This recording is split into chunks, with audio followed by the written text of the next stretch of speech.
มื้อนี้ข่าวบดีปันใดมาถ่ายงานดองอยู่แถวพลสว่างมาทางตัดมูลนี่นะพังเมิดงานนะพ่นตกแล้วก็มังเฮ็ดลงซ้ำกำปั้นเลยมึงไหมงานดองนี่จากที่ก็จะจัดงามเมื่อกี้นะเละเมิดจัดบ่ได้แล้วตอนนี้นะเอาบ่ได้แล้วแล้วหลังคาเฮือนของไทยบ้านนี่ก็ลุเมิดเลยมึงไหมหลังคาเป็นจังสีเลยหลังคาตัวนั้นไม่หลังคาหลังคาเฮือนจัดงานดองเมื่อกี้ฮะนะก็ลุเลยโอ้จนใจสั่นเมื่อเลยเนี่ยอันนี้แม่นรถมาเบิ่งรถก่อนเฮือนหลังนี่ก็มุ่นมืดเนี่ยรถคอยเบิ่งทางนี้ก็พอบูมมืดนี่รถคอยกับบูมมืดนี่นะบูมมืดเลยเห็นจังไดบูมมืดมาบูมมืดเลยปอถึกนี่รถค่อยแตกเมื่อเลยนี่นะเอาไปอยู่เลยเบิ่งหน่วยบักเฮ็บคันว่ามันตกได้เป็นเศร้าได้เป็นชั่วโมงแล้วไม่หน่วยใหญ่ซ้ำนี่จะเบิ่งสภาพเมื่อน้องชายข่อยคุ้มนี่ไปเบิด6-70หลังคาเฮือนบ้านพลสมบูรณ์เมืองศรีโคตรนครหลวงเวียงจันทน์คุ้มมันแถวส่วนอาหารวันนานาคำจะเบิ่งสภาพดูที่นี่บ่ให้น้ำตาก็ออกพวกเจ้าเอ้ยเบิ่งหน่วยบักเฮ็บอันนี้เงินนาบาวหั่นน่ะคุ้มไปเบิ่งแน่เงินนาบาวโรงงานเฟอร์นิเจอร์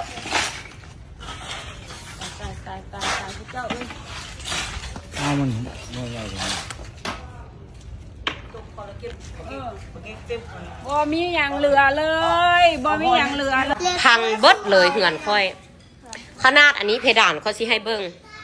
เพดานก็ยังทะลุบ่อนเลยบอกเลยว่าเหือนหลังนี้ค่ะนะคือแบบฝั่งนี้มันทะลุบนเลยทะลุลงมาจนแบบเพดานเห็นบอกเปียกเบิดเลยน้ำนี่ไหลลงมาเบิดหลังเลยอยู่นี่น่ะยังเหือนหลังนั้นชั้น1ชั้น2เดี๋ยวสิไปเบิ้งป้าบุ๋มแม่โอ้สิเป็นลมเบิ้งความแหงของมันพังเมิดฮู้แต่ว่าชั้นถึงค่อยน่ะแก้วแตกเดี๋ยวสิขึ้นไปเบิ้งก่อนป้าบุ๋มแม่เพดานเพเอ่ยเรียบร้อยเดี๋ยวก่อนไปเบิ้งทางหลังเบิ้งแถวนี้ก่อนเบิ้งเหือนหลัง2ชั้นนี่ก่อนบุ๋มแม่ลูซิ่งแถวระวางโตเหือนหลัง2ชั้นกับหลังนี้ขึ้นไปของสุดเจ้าป้าถั่วโทษดิเนาะป้าแก้วแตกเบิดเลยแตกคือซิเมนมันลมพัดและโยนใส่เลยนี่ก็แตกแก้วแตกเบิดนี่ป้าโทป้าดบึงไหมแถวนี้นะมุ่นอุ้ยปุ้ยหมดเลยจะสิเป็นลมเด้นี่เหือนหลังนั้นค่อยแต่ฝั่งนี้นะโบอย่างเฮงฝั่งนี้นะฝั่งนั้นเพราะว่ามันมาโหไปแต่ทางนั้นอันนี้นะป้าหวานมึงไหมแตกบดแก้วหูมันบนหนาบักหนาแตกสะบดบึงไหมป้าเดี๋ยวอันนี้นี่แตกหมดแล้วมันซึมนู่นนี่นะหวานมึงไหมแก้วป้าโทษโอ้เบิ่งห้องน้ำสันดูโยนใช่ไหมโอ้ห้องน้ำนี่คือจะบ่เป็นอย่างหวานบ่มีหอยหัวโอ้เย่สิได้รีโนเวทแห่งว่าสิขายอยู่นี่ป้าอันนี้มันแตกอยู่บนนี้แต่ว่ามันมีอันนี้บังอยู่นี่นะมีอันนี้บังอยู่ป้าโททางไหนสางสางนี่บ่เป็นหยังนี่ให้อีแม่มานอนนี่เอานี่นะนี่มีแต่อีแม่นี่มานอนอยู่ในห้องออฟฟิศเอานี่ป้าเรียบร้อยทะลุเบิดโอ้ยสิได้รีโนเวทเฮือนกับบ้านนี้แล้วเนาะฉันจะเป็นลมสิได้รีโนเวทเหือนกับบ้านนี้แหละเบิ้งสิรีโนเวทงามๆให้แล้วหลังนี้นะค่อยสิขายเด้อไผ่อยากได้เหือนเขตหนองแตงจัดสว่างนะมาเด้อค่อยขายบ่แพงหรอกเพราะว่ามีให้อยู่เหือนหลังนี้นะมาสบายดีพี่น้องเอ้ยบ่ฮู้ว่าจักสิให้แล้วบ่ฮู้ว่าจักสิหัวตอนนี้พายุเข้าดาเขตนี่หลังคาทุกคนนี่แบบโปดมือสิเลยเดี๋ยวสิพามาเบิ่งเงินของป้าน้อยเองจนว่าแบบสภาพบ่เป็นเอาเลยตอนนี้เบิ่งบ่ฮู้จัก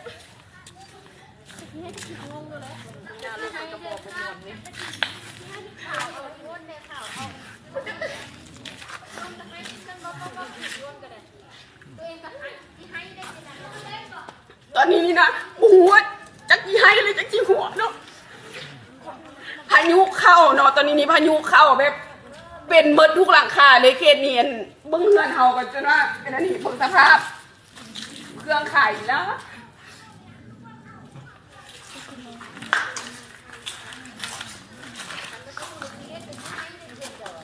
เบิ้งอันกว่าเขาสิหามาได้นะเนาะเบิ้งไหมสภาพแบบเสียหายแบบ100%เลยเนาะเขตนี้บุษพจน์เป็นเฮือนเฮาเนาะเขตนี้เบิ้งไหมตามมาเบิ้งจ้าแม่เนี่ยอยู่ในเฮือนนี้แบบเป็นตะย่านแห้งเนาะพายุเข้าเบิ้งไหมเปียกเบิ้งสิเลยนี่นะจังเริ่มเฮือนนี่เป็นเอามันเป็นหมดทุกบอลเลย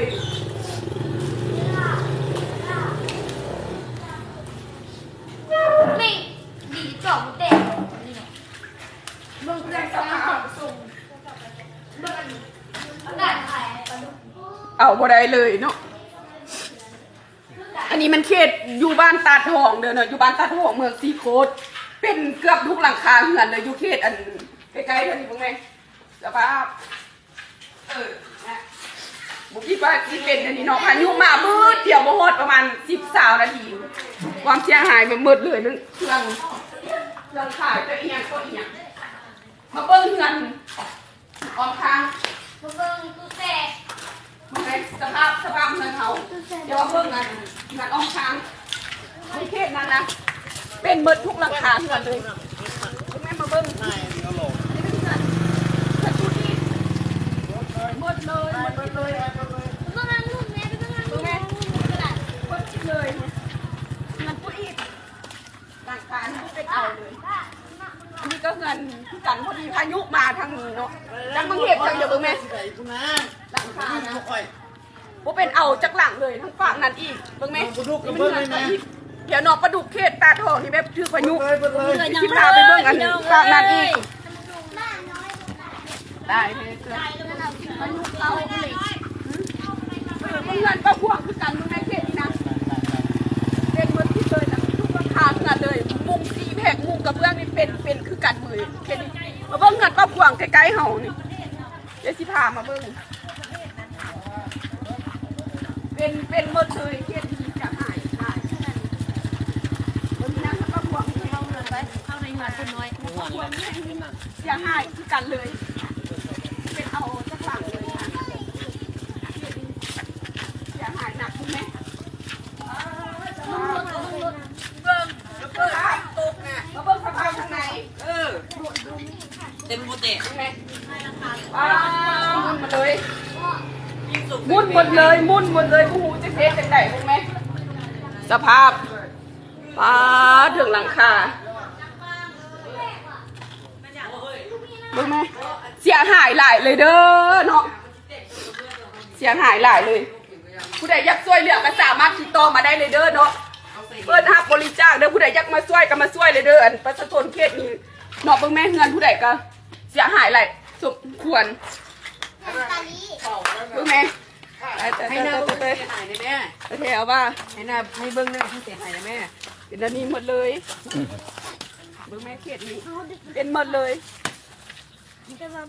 มาเบิ่งเลยโหดขนาดเ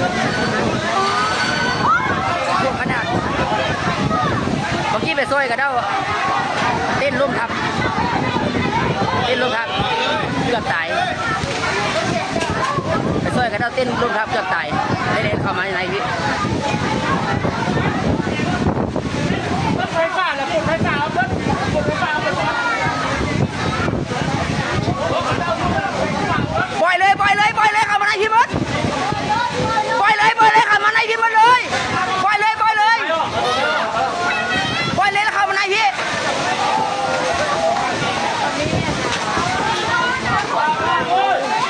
มึงเห็นอ๋อมึงเห็นตัว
จากบวงสรวงแล้วเนาะ แข่งบ่คนแข่งบ่ เห็นไหมเนาะได้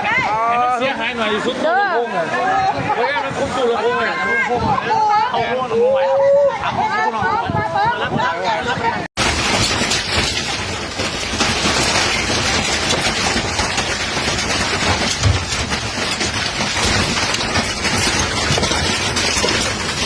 อย่าดับไฟ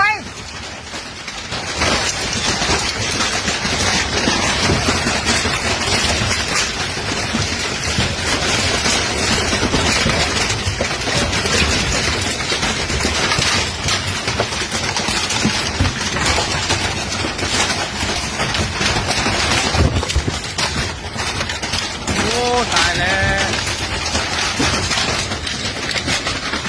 มันหมด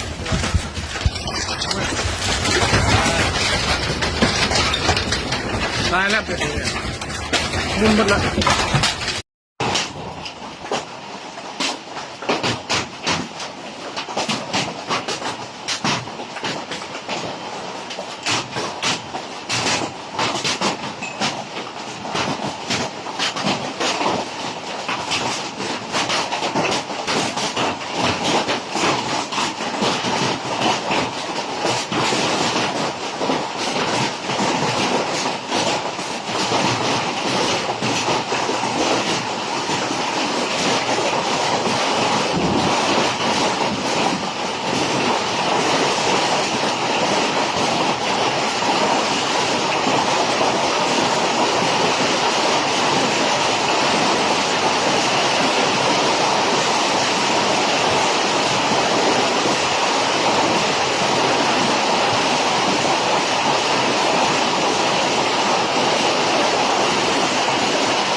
บอกว่าสิมาอีกนี่นะพวกเจ้าสภาพเฮือนน้องทรายข่อย หลังพายุเข้าวันที่22 เดือน 3 ปี 2026อันนั้นเฮือนนาบาวอันนี้เป็นอันนั้นโรงงานเฟอร์นิเจอร์มา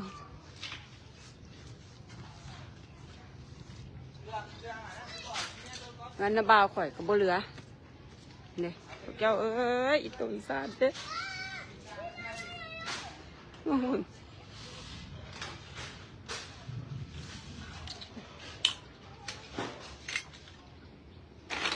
โอ้ยเนาะก็เป็นนั่นนี่เนาะ มาแถวบ้านเจ้าปวดแกง มันบ่แห้งมันเพราะว่ามันไปแล้วนี่เด้เเออดี๋ยวว่ามันมาเก็บเดี๋ยวประตูอยู่งานส่วนนี้มาเก็บเด้อ หมุนเบิด แต่พวกนี้เขาพูดซื้อเจ้าบอกเขารอรับเจ้าบอก โอ้โหอันนะโรงงานเฟอร์นิเจอร์มาสิพาไปเบิ่งแต่ละหลังคาเฮือนบ่เหลือนี่นะไปเบิดนะแถวนั้นคุณ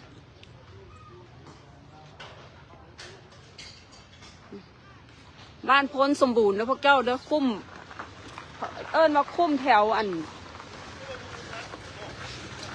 ส่วนอาหารวันนาแถวผู้กระแต ไปเบิดอันนี้มันเฮือนน้องทรายขอเด้อดิเด้อเฮือนน้องทรายนะคะไปเบิ่งหลังอื่นระวังรถเด้อลูกอะไรมีพี่มีน้องกับมาแก่มาขนมาอันนั้นซอยกัน มาเบิ่งลูกเอา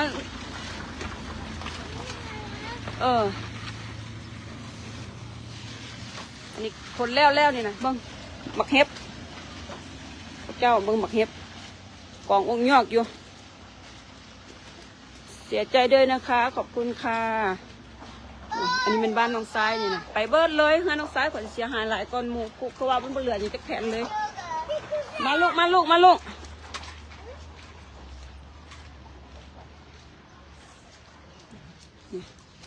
อันนี้เป็นเฮือนเฮือนไอ้หักนี่มึงรถเราก็เสียหายป้าโถ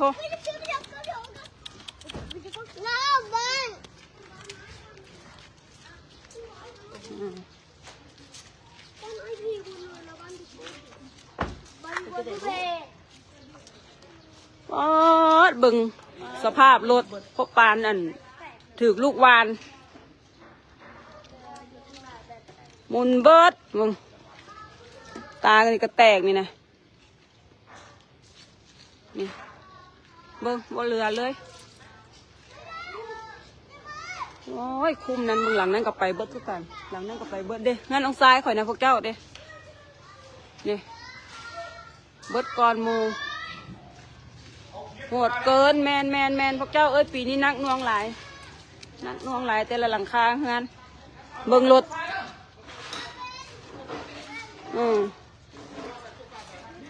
อันนั้นก็ไปเบิดยูนครหลวงเวียงจันทร์เลยพวกเจ้าเด้อยูนครหลวงเวียงจันทร์เมืองสีโคตรอันนี้น่ะคือคุ้มนี่60-70หลังคาเฮือนคือแมนไปเบิดเลยอาลูซิ่งกับซอดกระเบื้องกันยังซอดอาลูซิ่งกับซอดกระเบื้องกับซอดแตกเบิดนี่อันนี้ขนาดว่าอาลูซิ่งหนาได้นี่หลังนี้เป็น2สั้นนี่แมนเป็นตกแต่บางบอนพวกเจ้าเบิงกองหมักเห็บขันว่ามันเศร้าเป็นสมงเลยได้นี่หน่วยหมักเห็บคนนะขันว่ามันเศร้าฝนตกเศร้าหมักเห็บเศร้าตกเป็นสมงแล้วมันยังบ่เปื่อยตายพวกเจ้าข่อยกะหาก็เคยเห็นเกิดมาอายุ40 ปีอยู่นี่ละโอ้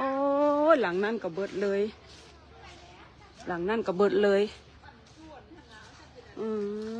อีตุ่นเด้นี่กับปลูกใหม่เบิดนะโอแพกอีตุ่นเด้ใส่เงินเจ้าน่ะเด้เงินเท่าน้อยกับน้องซ้ายข่อยกับบนเรืออย่างเลย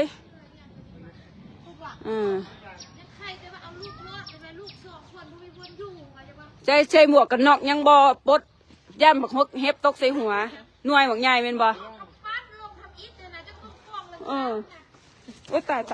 ายมึงป้องหลังคาเงินเราอันนั้นเงินเห็นปลอดภัยเงินอยู่คนละบ้านเงินอยู่บ้านโน้นขี้เล็กลูก2 คนลงมาในผู้แนวสิเฮ็ดกันจังหวะถึงตกเสงอใครแต่ว่ามีโต๊ะกินข้าวแม่เขาตกกินข้าวรถนั้นตกกินข้าวเอาบุยูนี่เนาะมันกระมะเนาะไปเบิดพวกเจ้ามันปัจจุบันเลาะเบิกแต่ละหลังบ้านพ้นสมบูรณ์เด้อบ้านพ้นสมบูรณ์เมืองสีโคตรตะบองนครหลวงเวียงจันทร์พี่น้องเอ้ยอันนี้บ่ให้น้ำตาก็ออกนี่นะเฮงก่อนอีหยังอีกเบิด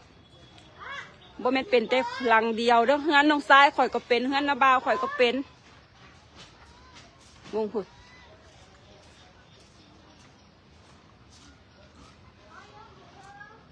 โอ้ยอันนั้นก็บ่เหลือพี่น้องเอ้ยตายเป็นเบิดนาอ้ายมุ้งกระเบื้องกระเจาะมุ้งอลูซิ่งกระเจาะอลูซิ่งเจ้ากระเบื้องบ่เป็นเอาจักมองอลูซิ่งกระได้อันนั้นก็ไปเบิดอันนั้นก็ไปเบิดเด้อลูซิ่งก็ไปพวกเจ้าบ่ว่าอลูซิ่งบ่ว่ากระเบื้องโอ้อันนี้ดินข่อยนี่นะอันนั้นเขาก็มาซื้อดินได้ตอนนึงอยู่นี่พวกเจ้าเอ้ย เกิดมาก็หาก็เคยพบเคยพ่อโอ้ยกองแบบเห็บกองอันนั้น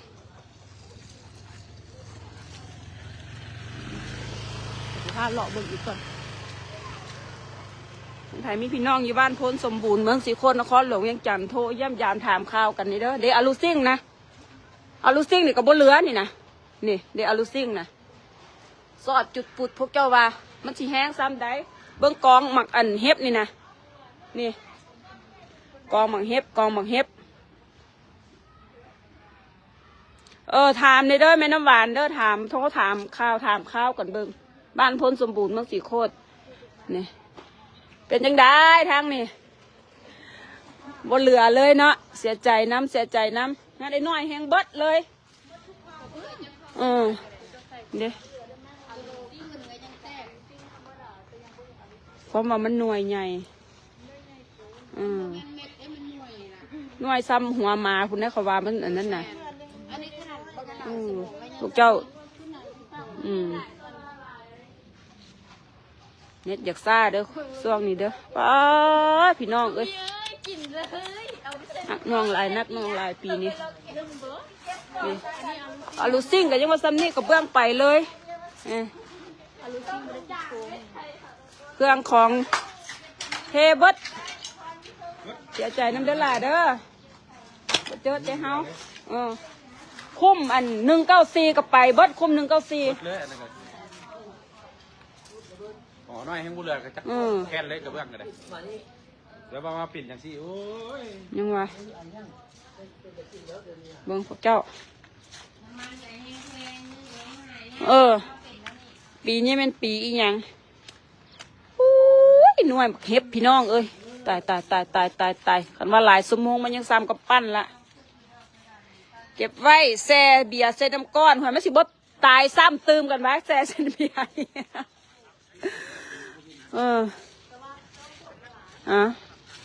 พี่ใดมีพี่น้องอยู่บ้านแถวพ้นสมบอกสมบูรณ์บ้าน19294โทรถามข่าวกันนี่เด้อเดี๋ยวก่อนสิพาไปเบิ่งอีกแต่ละหลัง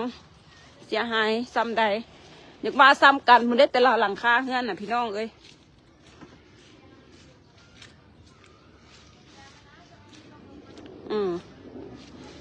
ถ่ายหลังคาแน่หลังคานี่เด้หลังคาก็ไปเบิดนะหลังคานะโอ้ยเบิ่งพี่น้องเบิ่งอันนี้นี่เด้หลังคานี่อันนี้คันว่าหลังอันนั้นเด้ฮะน่ะเขาเอิ้นอีหยังหลังคา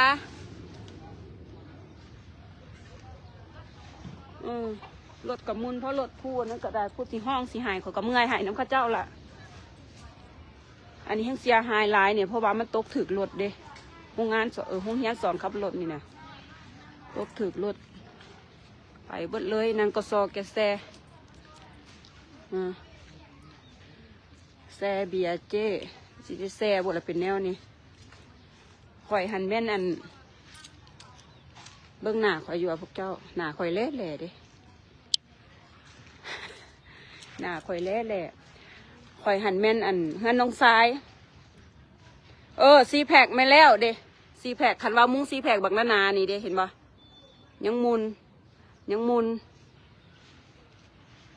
ข่อยหันแม่นเฮือนน้องซ้ายข่อยหันไปเบิดเลยเป็นสมองยังบ่เปื่อยแม่นแล้วโอ้ยอันนี้กะเสียใจน้ำเด้อแม่เด้อเด้เอาลูกซิ่งไปเบิดพวกเจ้ามือกับมุนของลูกยังไล่ได้ของอีแม่โทรอย่างกับบ่ได้แม่นวะนะประกาศหาลูกหาเต้าอยู่บ้านพ้นสมบูรณ์เด้อโทรหาลูกหาเต้าบ่ได้นี่นะเด้โทรกับบ่ได้เด้อเบิดแล้วรถกับมุนพอรถนี่นะมุนพอรถเสียใจน้ำมันเป็นปรากฏการธรรมชาติน้ำมันกับแพงเงินกับหายากสิแปลงเฮือนอีกอยู่ตาท้องก็เป็นเมนบออันนี้อยู่คุ้มอันนั้นคุ้มโรงเรียนสอนขับรถจิมมี่นี่นะอยู่ลุมสวนอาหารวันนาลงมานี่นะบ้านโน้นขี้เล็กบ้านพ้นสมบูรณ์เด้อพวกเจ้าเด้อบ้านพ้นสมบูรณ์โน้นขี้เล็กมันสูงมันอันนั้นบ้านพ้นสมบูรณ์เมืองศรีโคตรนครหลวงเวียงจันทร์คันว่าใส่ซีแพคนะพวกเจ้าเบิ้งนั่นนี่หลังนี่ใส่ซีแพคนาๆนี่ก็ยังอันนั้นเด้ ข่อยหันเมื่อยให้เมื่อยห้องละเฮือนน้องซ้ายข่อยหันเลยมาถ่ายไปพวกเจ้าเบิงเอาบ่ต้องเบิงเลยเนาะหนาข่อยน้ำมันแหล่เอาผู้ใดเข้ามาใหม่สบายดีเด้อทุกคนเด้อสบายดีพวกเจ้าพายุเข้าบ้านโพนสมบูรณ์เมืองศรีโคตรนครหลวงเวียงจันทร์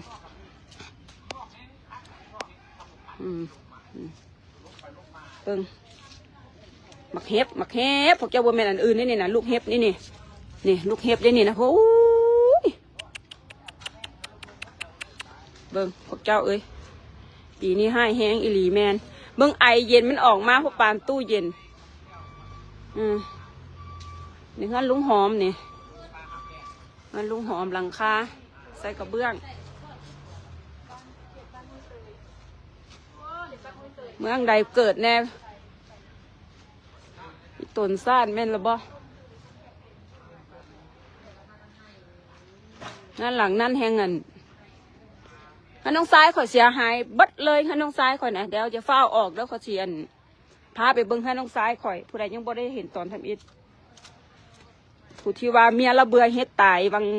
เดือน7นะมาปีนี้ผัดแห้งอันนั้นทุกคนใดแห้งซ้ำหีว่ามผัดถือค่อยกีบนี่แหละเพิ่นว่านี่หลังคาพี่น้องไปเบิดเป็นจังไดทั้งนี้คือกันเนาะเสียใจน้ำเด้อไอเด้อเมียนเครื่องแล้วมันบ่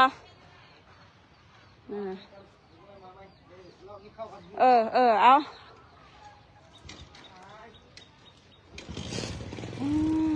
เหนื่อยใจน้ำเด้พวกเจ้าเอ้ยสบายดีเด้อทุกคนเด้อไล่สดหลังพายุเศร้าหมักเห็บอันนี้ก็ไปมั่วอันนี้อลูซิ่งทั้งไปหมดเลยเปิดหมดเลยพวกเจ้าหลังนี่อลูซิ่งทั้งไปหมดเลย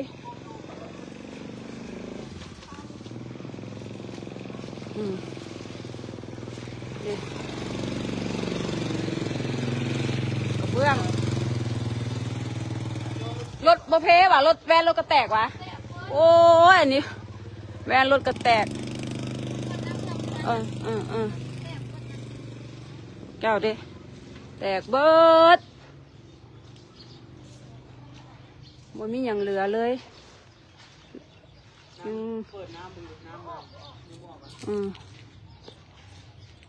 แวนรถเจ้าทั้งหน้าทั้งหลังแตกเบิดสู้เด้อบ่เป็นแต่เฮาอันไอ้น้อยกับไปเบิดเลยอันนั้นก็ได้เพื่อสิได้ซ้ำนี่ใครมีพี่มีน้องอยู่แถวโพ้นสมบูรณ์บ้าน194แถวหนองแตงโทรถามข้าวกันในเด้อนครหลวงเวียงจันทร์เมืองศรีโคตรตะบองนักนะสาหัสหลายปีนี้นั่นใส่ซีแพคกับมุนคือการว่ามีเป็นตาเอาใส่ซีแพคน่ะมันแบบมันซอดจงโปงเจงเปงเลยนี่อันนี้เป็นอลูซิ่งนี่เนี่ยไปเบิดเลยทั้งๆน่ะใส่ซีแพคกับซอดเบิดพี่น้องเขาเจ้าก็เริ่มมาขนเครื่องขนของซอยกันละอันนี้เพื่อนไอ้หักนี่ปรากฏการธรรมชาติภัยธรรมชาติกูเจ้าเอ้ยหลีกเลี่ยงบ่ได้อีหลี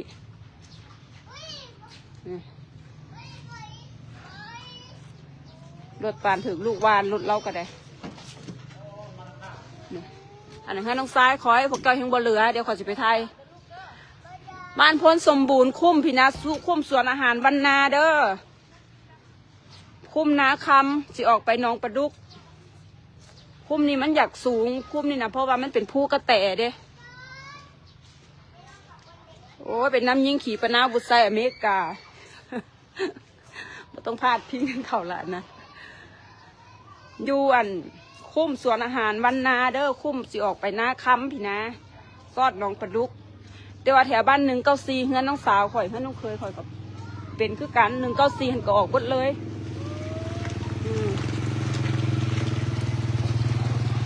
อันนี้แม่นักนวงเฮือนน้องซ้ายข่อยเองอันนี้นะพวกเจ้าเอ้ยข่อยก็เมื่อยหายเมื่อยห้องน้ำละนี่อันนี้เป็นเฮือนน้องซ้าย ให้น้องซ้ายเขาเองนี่บ่เหลืออย่างเลยงั้นนะเบาอันนี้ให้กระเบื้องมันเหลือจากแผ่นเลยนะนี่นะ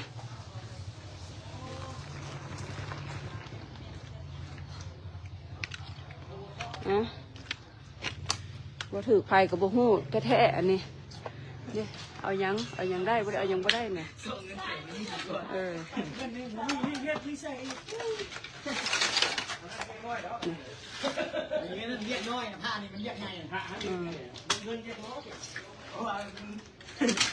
อันนี้เจ้าของเฮือน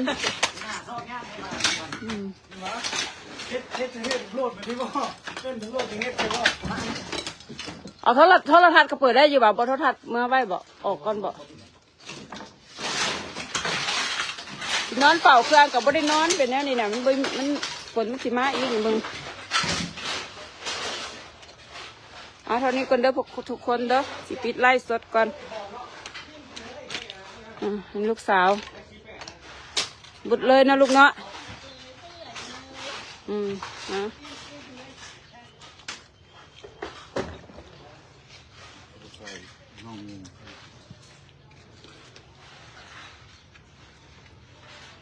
ไปก่อนเด้อพวกคนเด้อ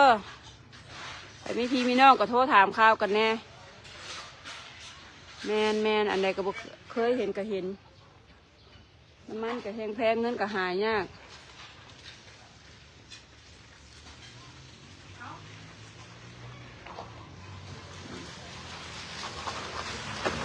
คุ้มนี่มันมีประมาณหม่อง60-70หลังคาเฮือนผู้ใดพวกเจ้าคุ้มนี่นะบดเลยหากแต่ว่าเฮือนหลังนั่นคือว่าบุเป็นหยังเฮือนหลังนั้นเบิ่งขอสิพาไปเบิ่งก่อนหลังลุมมีของดีว่าเฮือนหลังนั้น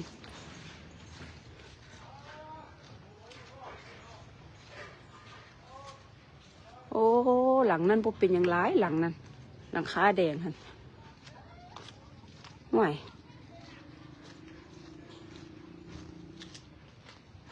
แต่ว่าตัวนี้ไปเบิดก็สียังแต่หลังเดียวแท้เบิ้งข่อยไปเบิ้งก่อนพวกเจ้าข่อยพาพวกเจ้าไปเบิ้งก่อนบ้านโพนสมบูรณ์เมืองสีโคตรนครหลวงเวียงจันทร์อยู่อันแถวเฮือนน้องซ้ายข่อยนี่นะนี่ยังหลังนั้นโอ้พวกเจ้ามีหลังเดียวที่รอด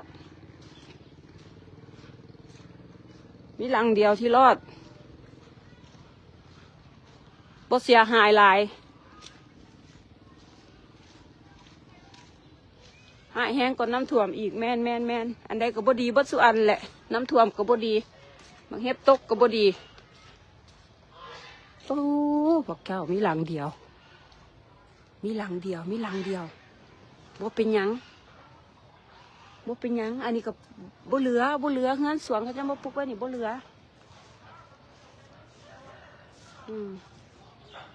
โอ้หลังนี่บ่เป็นหยังหลายพวกเจ้า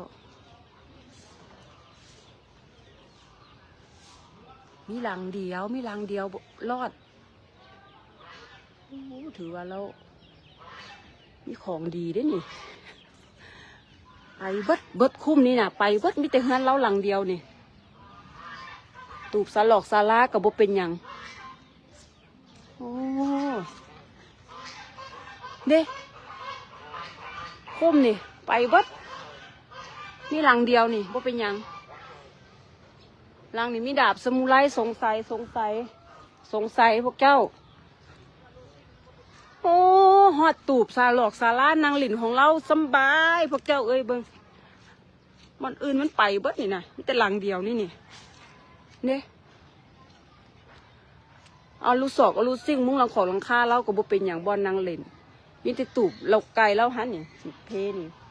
โอ้ขังลายเฮือนหลังนี่มันเกิดอย่างเอื้อยคือหาก็ฟังเอาหมักเห็บตกเด้เนื้อหมักเห็บนะหมักเห็บตกหลังคามุนเบิดเนื้อหมักเห็บนะซ้ำกับปั้นนี่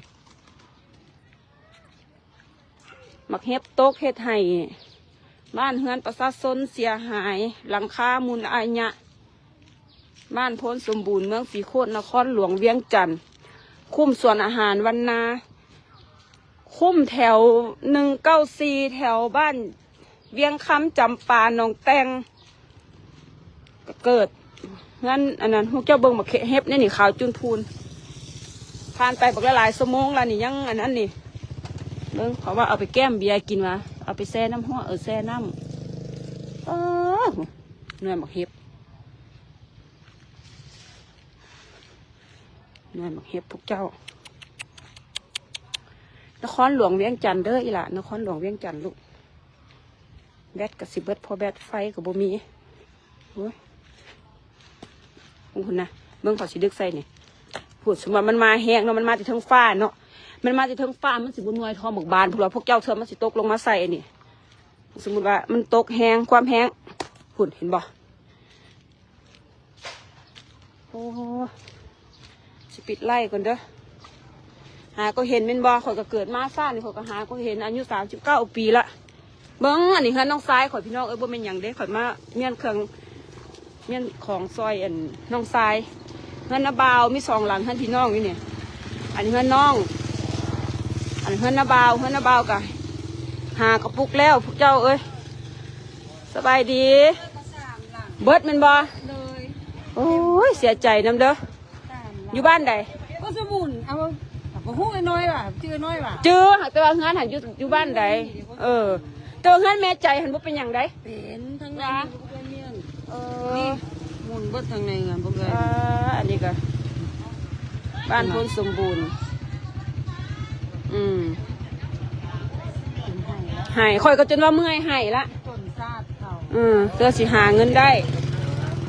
นี่งานนาบาว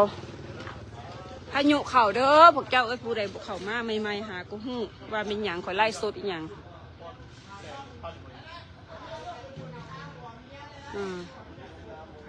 หายแห้งหลายแมนท่านเบาตุ้ยอันนี้นะเป็นจังไดเบิดเลยบ่มีหยังเหลือหลังนี้ก็บ่เหลือหลังนี้ก็บ่เหลือตุนเด้ ก่อนไหนนี่จังมาถืองานเจ้านี่ มาแล้วนั่นดิ มาแล้วนั่นเลย ยังหาก็แล้วเพื่อนนาบาวข่อยก็ได้หมุนเบิดเลย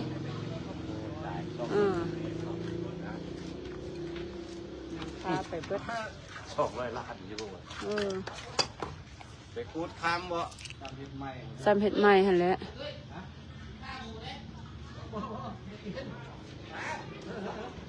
ไปก่อนเด้อพวกเจ้าเด้ออันนี้บ่ไหวยังสิเกิดแกกินเหล้าซะก่อนเอาตัวจักสีสงครามจักสีพายุจักสีอีหยังแหละพี่น้องเอ้ย เรื่องมีหลายเด้เอาเมื่อบ่ คุ้มนั่นกับเบิดคุ้มนั่นน่ะเพราะว่า60 หลังคาคุ้มนี่มันอันนั้นบักละไปก่อนเด้อพวกเจ้าเด้อ